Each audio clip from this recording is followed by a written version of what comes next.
Bonjour, je me nomme Bayesh Mohamed, professeur de production et de CFAO. Nous avons à effectuer une étude partielle de la phase 20. Les documents ressources se trouvent sur la page 16 et sur la page 17. Cette partie, nous l'avons déjà corrigée dans la partie numéro 1. On va commencer par là. Étude partielle de la phase 20. Sur le croquis, etc., indiquer les surfaces usinées en très fort, mettre en place les symboles, dessiner, etc. Donc il va falloir réaliser une mise en position et maintien en position de cette pièce pour réaliser les surfaces se trouvant dans la phase 20. Comment je vais savoir lesquelles des surfaces sont réalisées dans la phase 20? Il va falloir aller vers la page 16 et la page 17. Je suis sur la page 16 puisque c'est un document ressource pour cette question. Je cherche ce qui peut m'intéresser et voilà. Il y a les données qui peuvent m'intéresser dans un contrat de phase. Qu'est-ce que je dois retenir de tout ça? Les outils susceptibles d'être utilisés, les machines et l'avant-projet d'étude de fabrication. La phase 20, c'est un tournage. Je réalise les surfaces F1, F2, D2, D3, C1. Il s'agit d'une phase de tournage. Les machines disponibles sont tour parallèle, fraiseuse universelle, perceuse rectifieuse. Donc le choix, il est clair et net que c'est un tour parallèle. Il y a l'avant-projet d'étude de fabrication. À quoi sert-il? Il y a déjà un ordre chronologique. De quoi? Des phases. Quand je suis en phase 10, aucune surface n'est réalisée. Il n'y a que des surfaces brutes. Lorsque je suis en train de réaliser la phase 20, on me dit que ce sera une phase de tournage. Et on me spécifie les surfaces à usiner dans cette phase-là. Ça veut dire F1, F2, D2, D3, C1. À ce stade-là, il n'y a que les surfaces brutes et ces surfaces à usiner. Quand je passe à la phase 30, c'est une phase de tournage, je réalise F3, D1, C3, C2. Quelles sont les surfaces déjà réalisées? Sont celles de la phase 20 et celles de la phase 10. Ça veut dire des surfaces brutes et F1, F2, D2, D3, C1. Donc pour la phase 30, je ne peux que mettre les appuis et le maintien en position sur les surfaces à réaliser dans la phase 20 ou bien les surfaces à réaliser dans la phase 10 et ainsi de suite. Donc l'avant-projet d'étude de fabrication, il me donne un ordre chronologique des phases. En ce qui nous concerne, la phase 20 est une phase de tournage. Les surfaces réalisées sont F1, F2, D2, D3, C1. Nous avons les outils susceptibles d'être utilisés dans cette phase.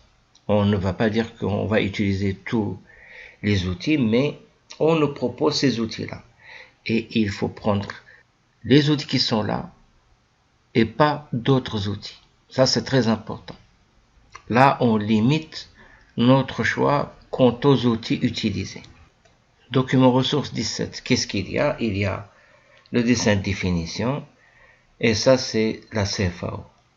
Donc, il y a, en ce qui concerne le contrat de phase, le dessin de définition. Première chose à faire, c'est indiquer les surfaces usinées en très fort. Les surfaces sont dans la phase 20, F1, D2, F2, D3, C1. Il faut les mettre en très fort. Voilà les surfaces qui vont être réalisées dans la phase 20. Je les ai mises en très fort. Nous serions tentés de faire quoi? De rajouter ces deux à ces surfaces-là. Mais, je vois que dans la phase 20, je ne réalise pas ces deux. Quoique, le conseil, c'est toujours être pointilleux lors de la lecture des consignes. Ça, c'est très important. Il va falloir imaginer l'état de la pièce au moment où je suis sur le point de réaliser les surfaces de la phase 20. Quelles sont les surfaces qui ont déjà été réalisées? ce sont les surfaces brutes. Donc votre pièce, lorsque vous serez sur le point de réaliser les surfaces en rouge, votre pièce, elle est complètement brute. C'est le cylindre en bleu. Lorsque vous aurez réalisé les surfaces de la phase 20, quel sera l'état de la pièce? Je vous laisse réfléchir un tout petit peu.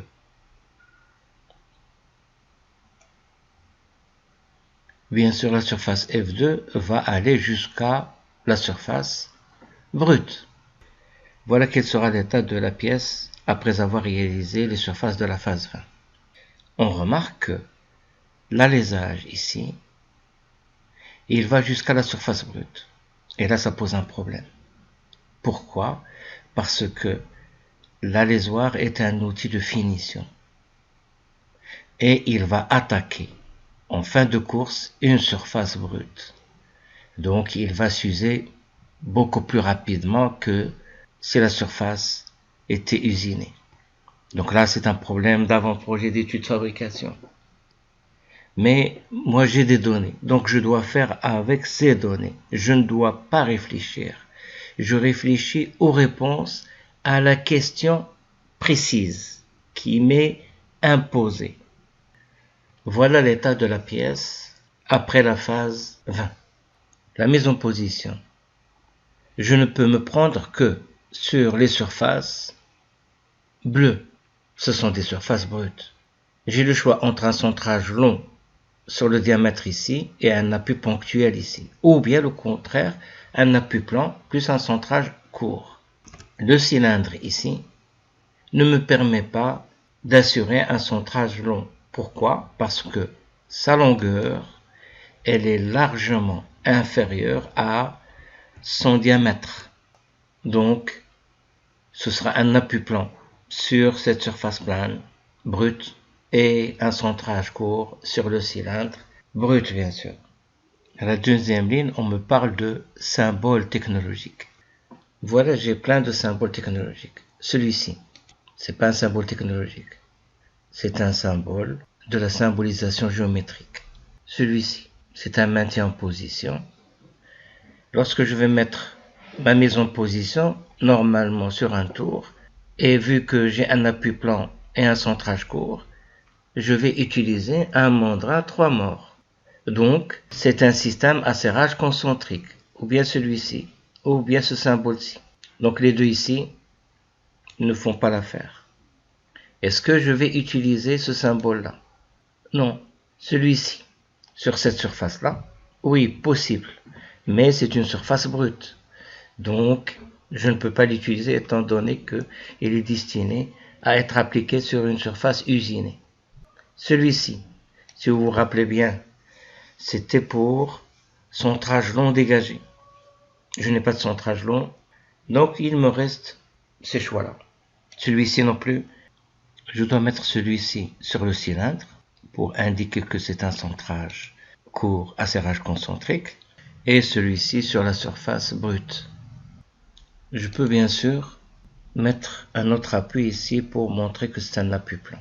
Ou bien, j'écris 3 appuis à 120 degrés en regard de cet appui-là. Ça ne laisse aucune ambiguïté quant au degré de liberté supprimé par le système à serrage concentrique. Si je supprime 3 degrés avec ce système-là, automatiquement il m'en reste 2 ici. Donc je mets une coche ici de validation puisque j'ai fini de mettre en place les symboles technologiques de mise en position. Maintenant, l'étude de la phase 20. Il y a la question A et le choix se porter sur les outils de finition lors des réponses, mais dans la partie B, aucune référence aux outils de finition n'est faite. Ça veut dire quoi? Ça veut dire que je dois dessiner tous les outils.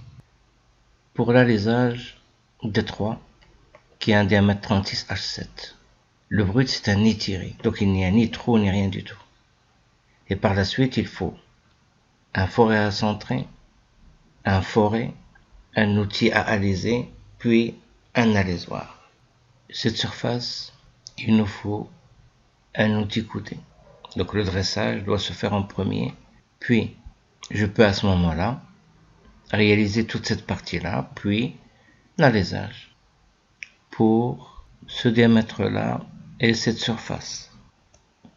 On peut utiliser l'outil adressé donc, puis ou bien l'outil couteau. Donc on a le choix. Pour le chanfrein, il faut utiliser l'outil coudé. Pour le fourré centré, le forêt, l'alésoir, on peut les symboliser beaucoup plus facilement et simplement, comme ceci. Bien sûr, le trou va se faire en plusieurs opérations. Par exemple, pour le forêt, on peut bien sûr commencer par un forêt de 10, puis après 16, puis après, etc. L'outil alésé, il est là pour ébaucher et demi-finir l'alésage. Bien sûr, il faut en dessiner plusieurs pour montrer qu'il va ébaucher, puis après il va demi-finir. Étant donné que ce n'est pas un contrat de phase, donc je me permets de mettre l'outil en phase de demi-finition. Donc les outils qui vont nous faire toutes ces opérations-là sont bien présents. J'ai fini de dessiner les outils en position de travail, je coche mon travail. Maintenant j'arrive à installer les codes fabriqués, CFI sont les chiffrés. Il y a la cote 36H7, c'est une cote fabriquée. Il y a les chanfreins, code fabriqué aussi. Bien sûr, C1. Je réalise ces surfaces-là. Par exemple, ici, c'est une cote fabriquée, puisqu'elle est entre deux surfaces à usiner dans la phase. Pour 36, c'est entre la surface F1 et la surface F3. Mais la surface F3 n'existe pas encore. Donc là, on ne va pas prendre cette cote-là. On la prendra lors de la réalisation de F3.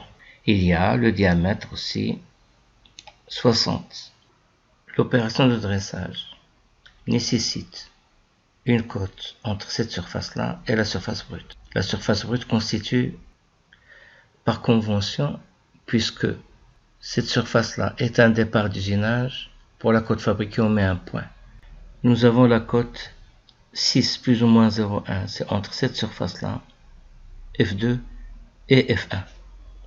On va l'installer, on va l'appeler CF2. On va réaliser le chanfrein. Le chanfrein il est à 2 à 45. Donc voilà les cotes. CF3, CF2 sont directs. CF3, 2 fois 45. CF2, 6 plus ou moins 0,1. Il y a bien sûr les codes fabriqués, CF4, forêt centrée, CF5 pour le forêt, mais on va utiliser d'autres forêts. Donc il y a CF5, CF6, etc., etc.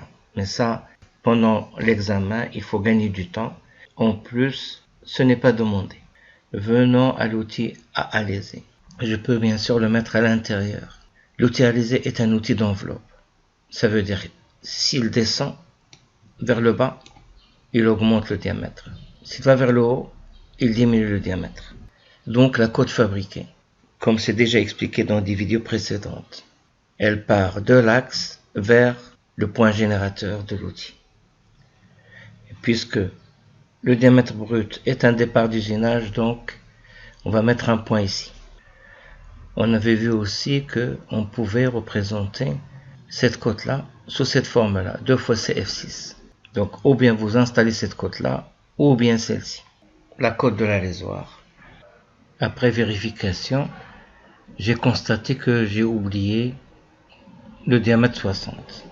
Et puisque c'est un outil d'enveloppe, donc c'est CF8, de l'axe vers la surface à usiner. Ou bien 2 fois CF8 de la génératrice jusqu'à la génératrice du cylindre.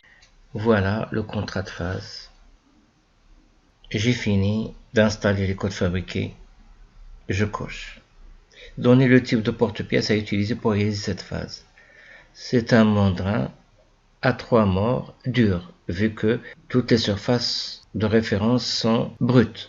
Proposer un moyen de contrôle de la cote 36H7.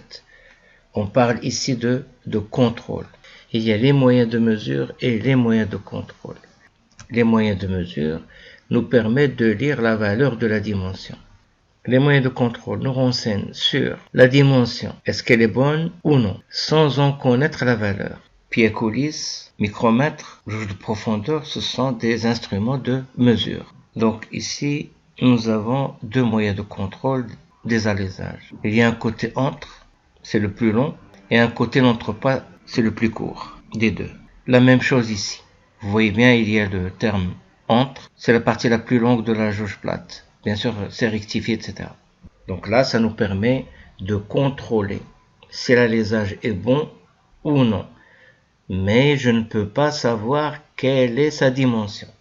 Nous avons ici la réponse tampon lisse double ou jauge plate double. Vous, bien sûr, vous allez uniquement mettre tampon lisse double ou bien jauge plate double. Avec B3, on a fini l'étude partielle de la phase 20. Merci.